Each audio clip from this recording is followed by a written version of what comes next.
No less mysterious are the eyes of the god atop the arch. 2 tears are deeply etched into his cheeks, and no one can say why the sun god of Tiwanaku weeps.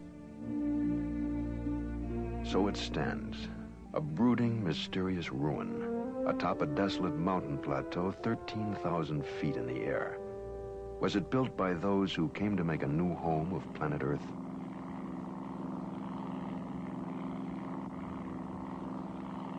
"300 miles away, on another plane, lie the strange lines of Nazca. Nazca may have been a landing field, a base camp from which ancient astronauts took off to explore the planet they had found. Perhaps, but the lines at Nazca, which take shape only when viewed from the air, might have another function, one directly related to space and suborbital travel. For these lines, radiating in all directions, look not unlike the route maps of a modern-day airline. Do they point the way to other outposts on the Earth? A route map for the Earth's original colonists? If followed, where will they lead? One line pointing east leads to a remarkable, unexplained artifact 300 miles away.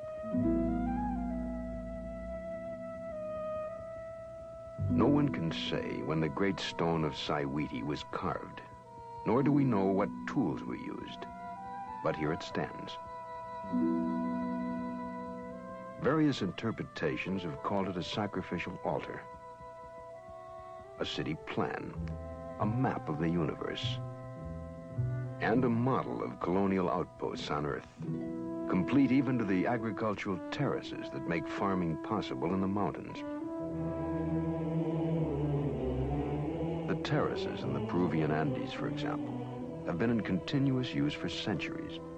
They reach upwards to the ruins of an ancient city, complete with temple, astronomical observatory, and a fortress to guard the crops.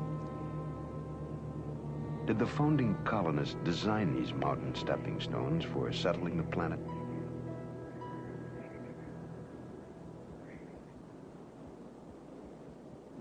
Sacsayhuaman is a megalithic fortress presumably built by the Inca.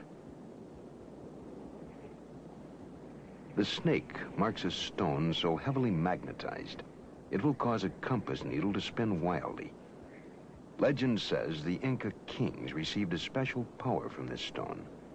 With it, their empire spread from the Pacific coast to the Amazon jungle, leaving a record of accomplishment wrapped in enigma.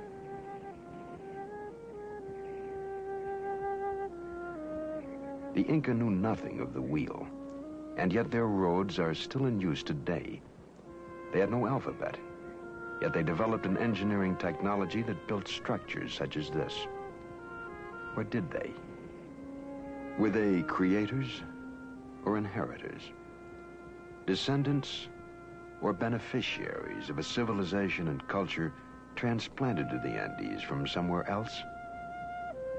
Sacsayhuaman is built of enormous blocks of stone, cut and beveled to fit together with micrometer accuracy. No one has even a clue as to how these blocks, some weighing more than 100 tons, were quarried, shaped, transported, and set into place. 35 feet underwater and 1,000 yards off the northern shore of the island of Bimini in the Caribbean, there is another wall.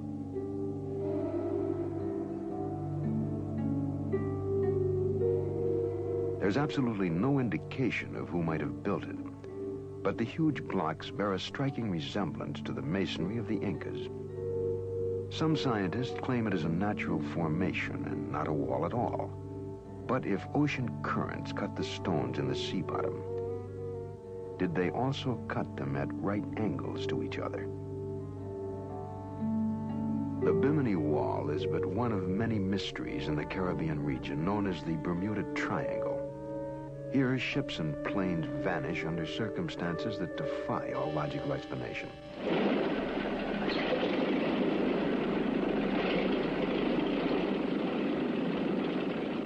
Just after the close of World War II in December 1945, 5 Navy fighter planes vanished without a trace. leaving a mystery that remains unanswered today. Their disappearance has been the subject of a 25-year investigation by magazine reporter Art Ford. Well, a routine naval air patrol took off from the Fort Lauderdale Naval Air Station. 5 planes, 14 crew members, 5 different radios.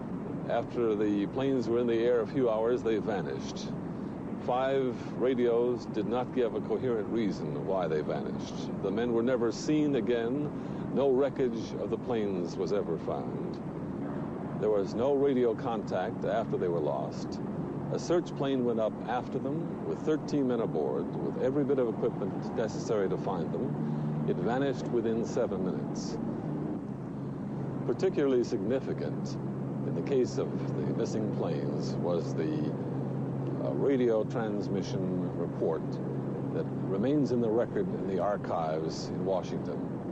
Lieutenant Robert F. Cox was flying out to try to find Flight 19. He said on the radio, "What is your present altitude? I will fly south to meet you." And Taylor, who commanded Flight 19, replied, "Don't come after me." He was warning his fellow flyers who were trying to rescue the plane, which they thought was lost, and he said, "They look like they're from outer space. Don't come after me." More than 100 ships and airplanes have been lost in the Bermuda Triangle, taking with them 1,000 lives. There is no explanation for the disappearances that have taken place in clear weather and calm seas. But now we have one more question. Is this the corridor to outer space? Did the first colonists plant a homing device, a navigational aid, under these waters? A beacon for spacecraft to home in on that somehow interferes with our own navigational devices?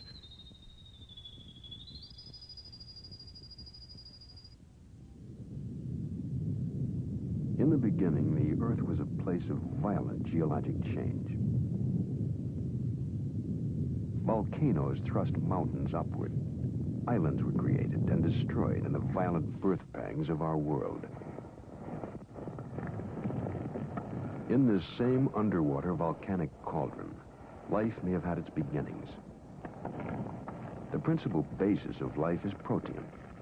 The process by which life might have originated from inert chemicals is the subject of experiments by Dr. Sidney Fox at the Institute of Molecular Evolution at the University of Miami.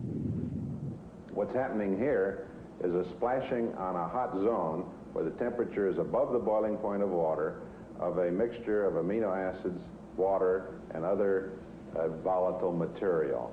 At this temperature, the water vaporizes, the volatile material leaves, and the small amino acid molecules join together to form long protein-like molecules. These protein-like molecules, or as we call them, proteinoids, upon simple contact with water in the laboratory, produce what is a kind of minimal cell. The product of Dr. Fox's experiments, cells born in the test tube. They challenge all traditional concepts of life on Earth. In our view, the formation of primordial cells on the early Earth must have occurred many times, many places. If the conditions were right, we see no reason why this process could not occur elsewhere in the universe. There are other theories that attempt to explain the origin of life. The Earth is 4.6 billion years old, but the universe in which it is placed is far older, perhaps 13 billion years old. Time enough for uncounted species to rise, create civilizations, and scatter them across the universe, reaching even the small, out-of-the-way planet called Earth.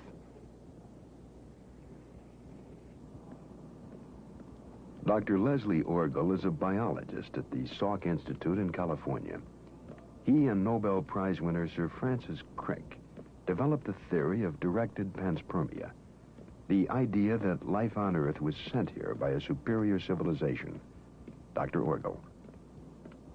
In the 19th century, there were two theories about how life could have got to the Earth from outside.